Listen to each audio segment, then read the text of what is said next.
Hey everybody, it's Michael Fisher with PocketNow.com, here to bring you a quick comparison of two photo editing applications for Apple's iPad, Adobe's Photoshop Touch and Apple's own iPhoto for iPad.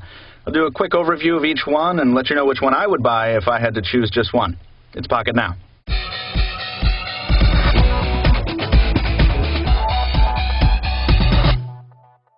Now everyone, it's usually at this point where I say something like, I've been using these applications for years and I know what I'm talking about.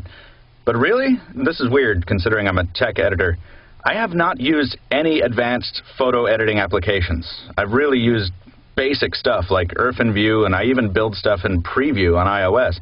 So this was a first-time experience for me on any platform, let alone just a tablet. So I'm going to make plenty of mistakes and so forth. But if you're a first-time user of this software as well, this comparison will be perfect for you. So let's dive in.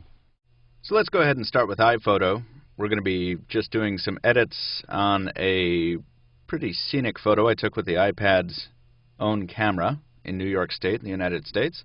You notice iPhoto is run with these icons that run along the bottom of the display. They have no labels to them, unless you call up the help screen, which we'll discuss later, so you kind of just have to feel your way through if you're running it for the first time and you don't run the help screen, which most people do. It's like reading the manual. Not a lot of people do it. So you can kind of tap around and discover what the app has to offer in that way. You're not going to hurt too many things. And you can always undo, which we'll talk about again. Firstly, you can change the orientation using a pretty helpful little dial on the bottom of the screen there. If you're not used to any kind of photo editing applications, you can use some sliders down at the bottom there that interact with each other to control brightness, contrast. It takes a little getting used to, but you get the hang of it eventually once you figure out exactly how that interface paradigm works. Yet more unlabeled controls along the bottom of the display appear if you pull up the color palette. These adjust things like flesh tone and green and blue levels in the photo. Not exactly self-explanatory, but you get the hang of that pretty quickly. Now, tapping the brushes icon brings up an array of, you guessed it, paint brushes, which let you do things like saturate, desaturate, lighten, darken, etc. Look, I just unintentionally created a burned-through area on the photo, but you can probably do better than I. The final button on the left there is a bunch of pre-built effects that you can use to apply to the photo. Poor man's filters.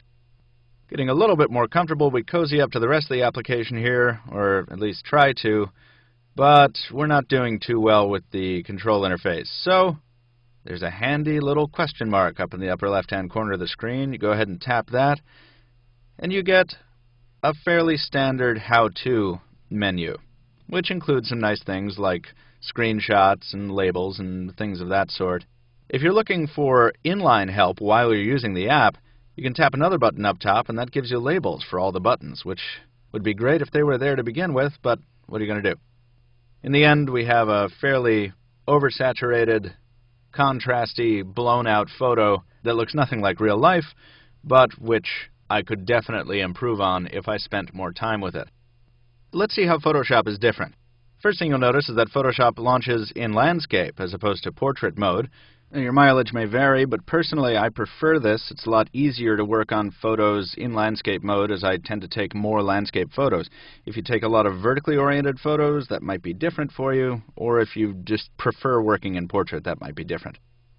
And the next thing you notice is that you're given the option to begin a tutorial or begin a project. Now, as I mentioned before, many people seem averse to tutorials and manuals and help screens and all that, and I am no exception. I went ahead and created a project. And I bumbled around for about 5 minutes and created a masterpiece of ridiculous nonsense, which was fun, but it yielded unimpressive results.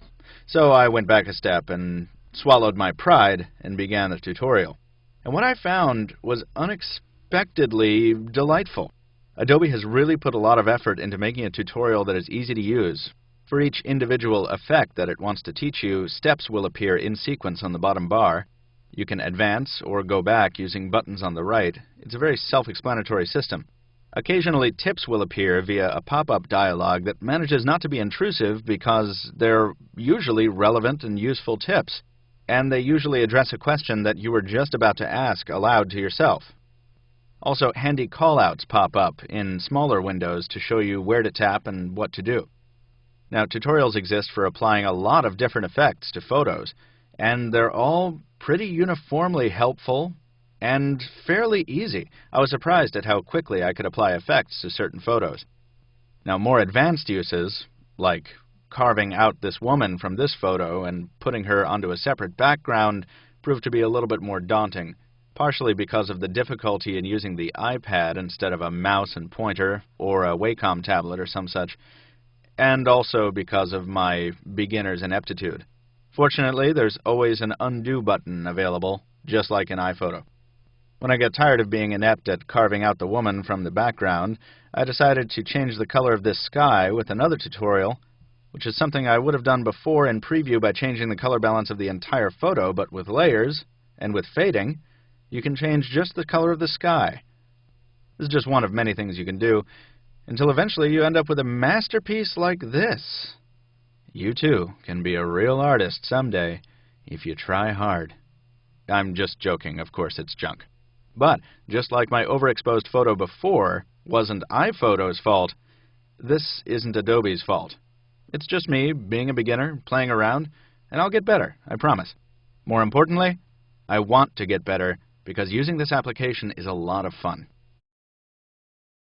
So what do they have in common? They're both apps that offer a lot more functionality to help you get a lot more from your photos. But they also each have a pretty steep learning curve if you're a first-time user. A Photoshop Touch might be a little more complex, but its tutorial features are amazing and really helped me feel comfortable with the software after only about a half hour. Plus, it's a more powerful application, letting you work with layers, something not many other apps give you the power to do. Finally, once you get used to Photoshop's user interface, you then have a solid foundation for Photoshop on the desktop, in case you ever decide to upgrade to desktop-class photo editing.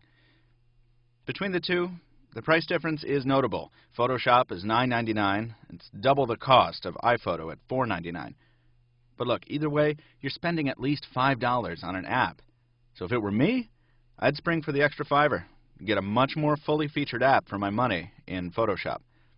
But that said, if you can get both, do so. They're each convenient, fun, and useful in their own way in different circumstances. We hope you enjoyed this quick overview of iPhoto for iPad and Adobe's Photoshop Touch. If you have a comment, something to contribute, if you're an advanced user or a beginner user, if you saw something that needs correction or something that you just liked or didn't like, drop us a comment. Thanks for watching. Michael Fisher with Pocket Now. We'll see you next week.